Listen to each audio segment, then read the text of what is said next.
Tai pirmiausiai, nuo ko pradėsime, tai yra pagrindinė pirma problema, tai yra efektyvios reklamos nebuvimas. O efektyvi reklama tai yra ta, kuri ne tik tai, kad pateikia mus, ar mūsų, sakykime, ten koks produktas, paslauga yra, bet efektyvi tai yra reklamos tikslas yra koks. Koks ir turi yra tikslas? Nukreipti žinutę kažkokie klientai, kad klientas gautų tai, ko jis nori. Ja, bet reklamos tikslas iš tikrųjų yra toksai, kad būtent pritraukti žmonės pas mus ir jos tikslas yra, kad ir kaip bebūtų, gal pirmas žingsnis, antras žingsnis, bet jos tikslas yra koksai, yra parduoti. Bent jau pirmam tam žingsniui parduoti.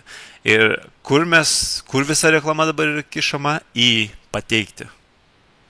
Tai galbūt pirmas žingsnis tai yra labai gerai, bet kadangi to galutinio tikslo nėra ir nesuprantama, kad visa ta reklama yra ne tam, kad mus žinotų, ne tam, kad mus suprastų, ne tam, kad žinotų, kad mes esame iš vis, arba kokie mes esame.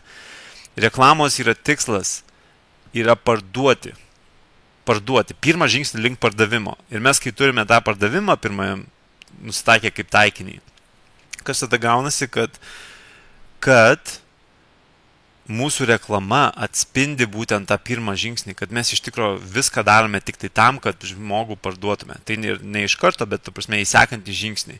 Nes jeigu to nėra tokio supratimo, ne, kad ta reklama turi būti link pardavimo, tada reklamą kišame kam? Kad tik tai būtų apie mūsų, ne štai kas mes esame, štai koks produktas, taip ir taip ir taip. Bet nėra to galutinio tikslo, link kurio viskas einama. Ir tai didžiausia problema yra ta, kad tiesiog efektyvios reklamos nebuvimas. Galvoja, kad reklamą daro, galvoja, kad reklamą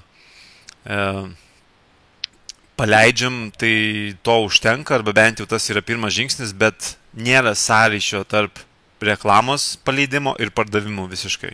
Ir čia kaip pavyzdys būtų, jeigu žmogus ištroškęs yra, tai ką kiš žmonės jam? Mes pardavėjom vandenį. Ne? Ten gėrimą tą ir tą. O ką reikėtų pardavinėti? Troškulio numalšinimą. Troškulio numalšinimą. Ir būtent lygiai tas ir yra, kad, žodžiu, mes tą ir tą darom, mes langus ten dedam, ne, ir taip toliau, ir taip toliau.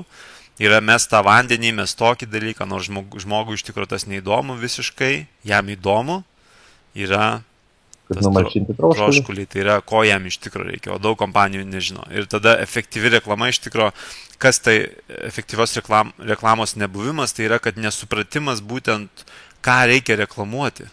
Nesupratimas, ką reikia reklamuoti ir kai tada to nėra, tada nei tu žinai, kur tas žmogus, arba ką tu, kai reklamuoji, jeigu nežinai, ką reklamuoti, tai nežinai, kurioje vietoje reklamuoti, kada reklamuoti, kaip tai ta reklama atrodys ir taip toliau ir taip toliau. Dėl to daugelis reklamų iš vis neveikia.